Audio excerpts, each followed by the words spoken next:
तर तुम्ही मला कमेंटद्वारे कळवा. तुम्ही जिथे राहताय तिथलं जवळपासचं मंदिरचा ॲड्रेस मी तुम्हाला देईल, परमार्थ निकेतनचा. तिथे तुम्ही जाऊन माहिती घेऊ शकता. उर्वरित माहिती मी देखील तुम्हाला देईल व तुम्ही ह्या सेवेमध्ये, ह्या मार्गामध्ये आईंच्या येऊ शकता.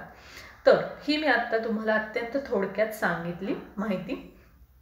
आता मी काही पद वाचतीये आणि काही माहिती वाचतीये, त्या कशा जन्माला आल्या व कशा त्यांना विरक्ती येत गेली व कशा संतपणाला पोचल्या व आपल्यासाठी, सामान्यांसाठी त्या कशा एक श्रद्धास्थान बनून गेल्या आत्ताच्या काळामध्ये, तर ते मी तुम्हाला आता सांगणार आहे. तर स्टे ट्यून ऑन इन्फोगॉड 4597. बघतच राहा इन्फोगॉड चॅनल. आता तुम्ही सर्वप्रथम ऐकूयात एक पद जे आईंनी स्वतः लिहिलेलं आहे किंवा आईंवरती रचलेलं आहे. आई म्हणजे परमपूज्य कलावती माता, मी त्यांना आई म्हणून म्हणते. कुळी कन्यापुत्र होती जे सात्विक, तयाचा हरिक वाठे देवा पाहता ती वाट. स्वर्गीचे पूर्वज वंशी भक्तिराज, व्हावा कोणी पुत्र नसलिया कन्या तरी व्हावी. हरिगुण गाई सर्व काळ, तुका म्हणे पितरे आशीर्वाद देती. कल्याण इच्छती निरंतरम. तर ह्या पदावरून तुम्हाला कळलं असेल की जर आपल्या कुळामध्ये पुत्र नसला तरी चालतो, पुत्र जन्माला आला नाही तरी चालतं, पण कुळामध्ये कन्यापुत्र म्हणजे कन्या तरी जन्माला यावी, जी अत्यंत सात्विक असावी अशी स्त्री जन्माला यावी आणि ती हरिवाटेक देखावी म्हणजे ती हरिमुख सतत घेणारी असावी, सात्विक स्त्री असावी आणि त्यांना पाहून स्वर्गाचा आपल्याला तेज प्राप्त होतोय, तिथला आपल्याला हवासा वाटणारा सहवास त्या मुलीमुळे मिळतोय, अशी ती स्त्री किंवा मुलगी आपल्या कुळामध्ये जन्माला यावी. अशाच सर्वगुण संपन्न परमपूज्य कलावती आई त्यांच्या कुटुंबामध्ये जन्माला आल्या. त्यांचा तुम्हा आम्हाला सगळ्यांना आशीर्वाद प्राप्त हो, असं या थोडक्यात पदाचा अर्थ आहे. आता त्यांच्या कुटुंबाविषयीची माहिती आपण ऐकूया. सुसंस्कृत व सात्विक गुणांनी युक्त असं कल्याणपूरकरांचं घराणं होतं. त्या घराण्यात श्रीमद परमहंस शिवराज स्वामी या नावाचे थोर एक सत्पुरुष होऊन गेले. ते बालसन्यासी असून गोकर्ण नजीक असलेल्या बंककोंडल या गावात मठाधिपती होते. स्वामींचे चुलत बंधू दोघे असून थोरल्याचे नाव शामराव व धाकट्याचे नाव शांतमूर्ती होते. स्वामी म्हणजे शिवराज स्वामी, त्यांना 2 भाऊ होते. त्यांचा पहिला बंधू होता शामराव आणि दुसरा धाकटा बंधू होता शांतमूर्ती. शामराम बुवांना एकुलते एक असे बाबूराव नावाचे मूल होते.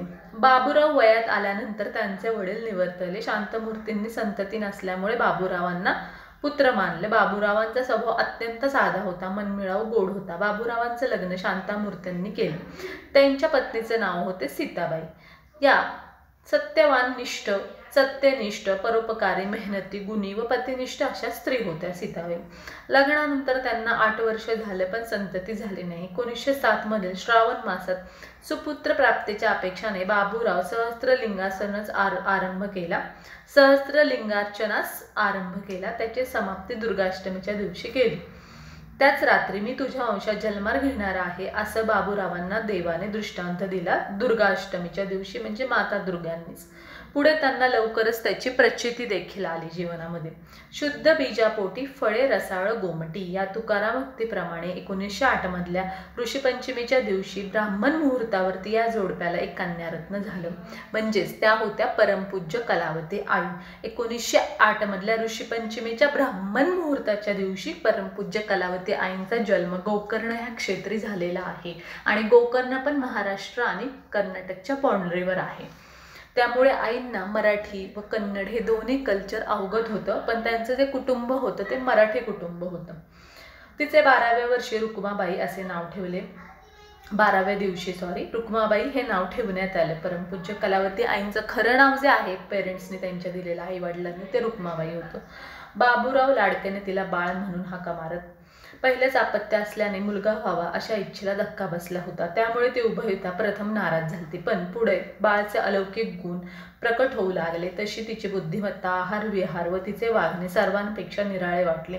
तेव्हा मात्र देवीने आपल्याला दृष्टांत दिला याची सत्यता पटली व देवीच आपल्या पोटी जन्माला आली हे आई वडिलांना वाटून कृतकृत्य वाटले व त्यांची मुलगा झाला नाही ही खंत निघून गेली व मुलगीबद्दलची दृष्टी त्यांची साफ बदलून गेली. म्हणजे आईंबद्दलची त्यांच्या आई वडिलांची दृष्टी साफ बदलून गेली.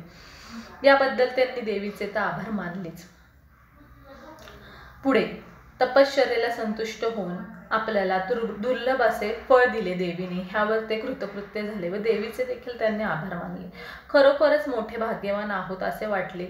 घरी रोज संध्याकाळी भजनाचा पाठ होत असे, त्यामुळे लहानपणापासूनच बाळचे लक्ष हे हरिभजनाकडे वेधले गेले. ते बाळ म्हणजे परमपूज्य कलावती आई.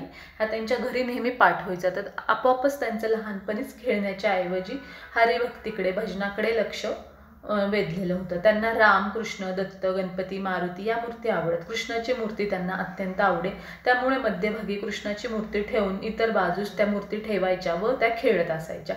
त्या वेगवेगळ्या भाषातली भजनं मधुर आवाजामध्ये शांत पद्धतीने म्हणायच्या आणि त्यांनी वेगवेगळ्या पिंडी तयार करून त्यांना पण वेगवेगळी नावं द्यायच्या, पिंडीला नैवेद्य दाखवायच्या. असं लहानपणी त्यांचे इतर मुलांपेक्षा देवदेवतांच्याच मूर्तींशी खेळण्याचे खेळ असत. त्यामुळे त्यांचे उपजतच पोटी देवाविषयी त्यांची भक्ती आहे, ओढ आहे, कृष्णाविषयी ओढ आहे, हे लहानपणीच आईवडिलांना त्यांच्या जवळच्या नजीकच्यांना कळालं होतं. त्यामुळे ही मुलगी सामान्य नसून खास लोकोद्धारासाठी अवतरली आहे हे त्यांच्या लक्षात आलं.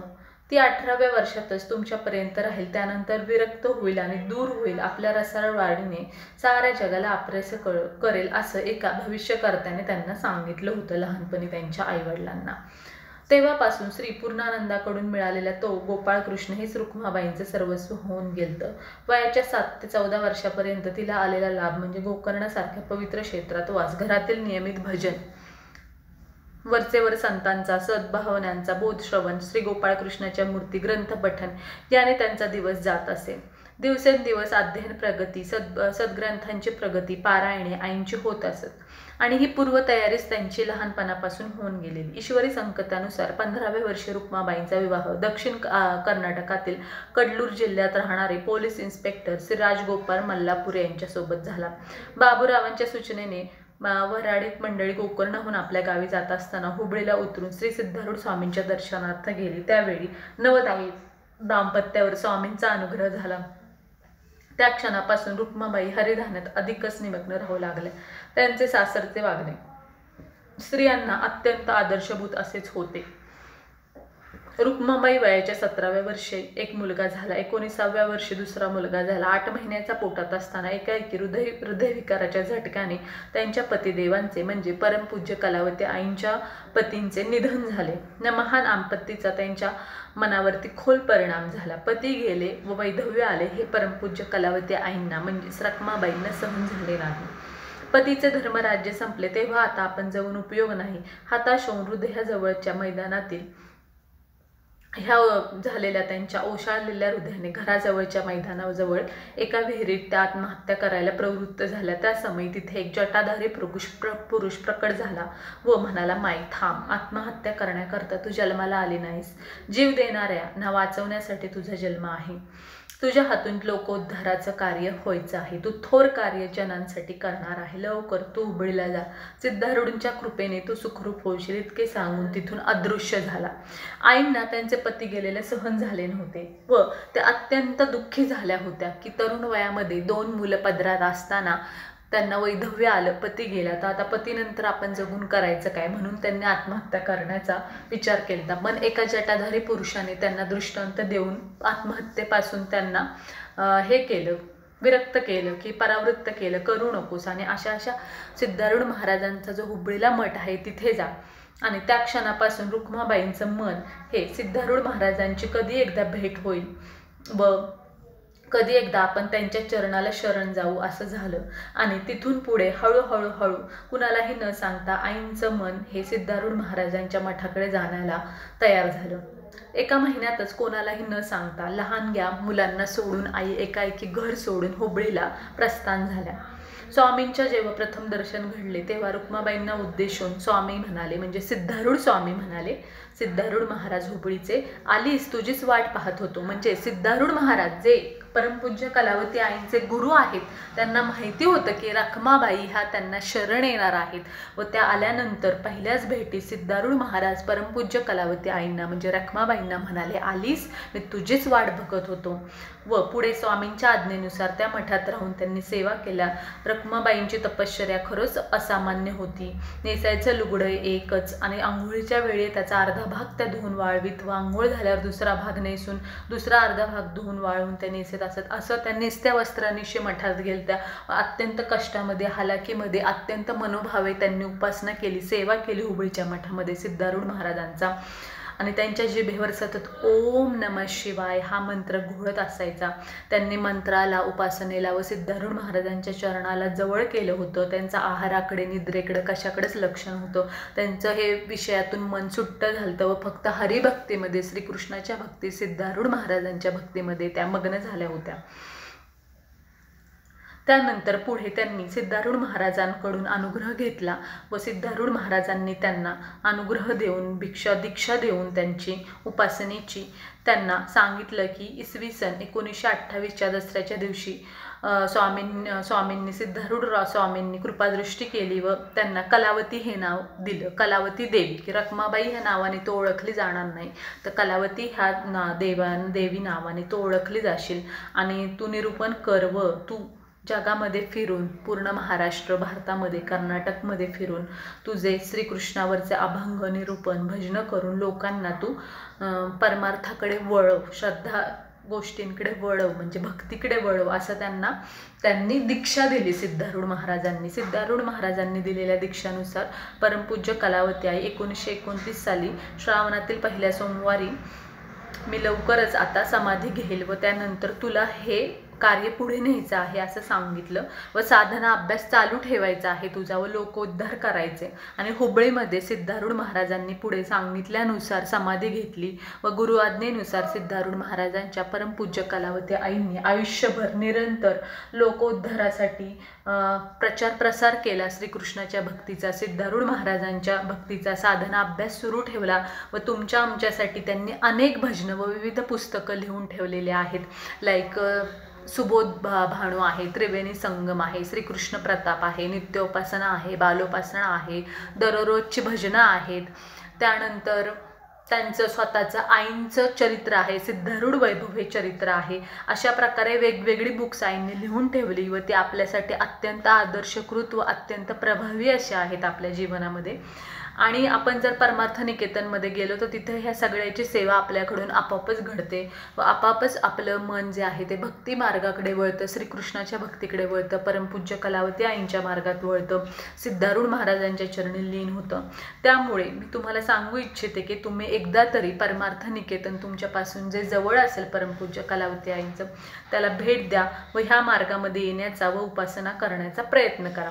पुढे अनेक वर्ष आईंनी ही सेवा केल्यानंतर 8 फेब्रुवारी 1978 माघ शुद्ध प्रतिपदेला आईंनी बेळगाव इथे महासमाधी घेतली व आपलं जे कार्य होतं ते थांबवलं व त्या दिवसापासून आज तागायत अविरत सगळेजण जेवढे पण आईंचे भक्त असतील, जेवढे पण परमपूज्य कलावती आईंच्या मार्गामध्ये लोक असतील ते आईंची अखंड उपासना करत आहे. आईंनी दिलेला जो क्रम आहे, आईंनी लिहून ठेवलेली वेगवेगळी भजनं, वेगवेगळी पुस्तकं, वेगवेगळी कीर्तनं, वेगवेगळी ग्रंथ जे आहेत जे श्रीकृष्णावर आधारित आहेत व आपल्या धर्मातल्या अनेक देवदेवतांवर पण आईंनी भजनं लिहिलेली आहेत.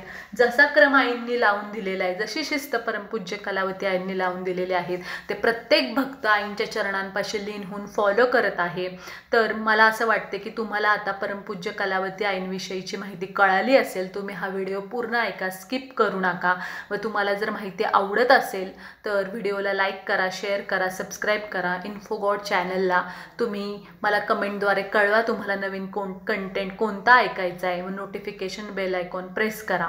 आणि अशा प्रकारे परमपूज्य कलावती आई ह्या ज्या समोर आहेत फोटोमध्ये त्याच त्या आहेत. त्यांना मी वंदन करते की तुमच्यापर्यंत हा व्हिडिओ जाओ व तुम्ही परमपूज्य कलावतींच्या आईंच्या मार्गामध्ये येऊ, आईंच्या चरणी तुम्ही लीन हो. परमपूज्य कलावती माता की जय, श्री सिद्धारूढ महाराजां की जय, श्री गोपाळ कृष्ण महाराज की जय. ओम नमः शिवाय. मी तुमची रजा घेते व नवीन व्हिडिओमध्ये भेटूयात. तोपर्यंत stay tuned on Infogod 4597. Bye bye. धन्यवाद.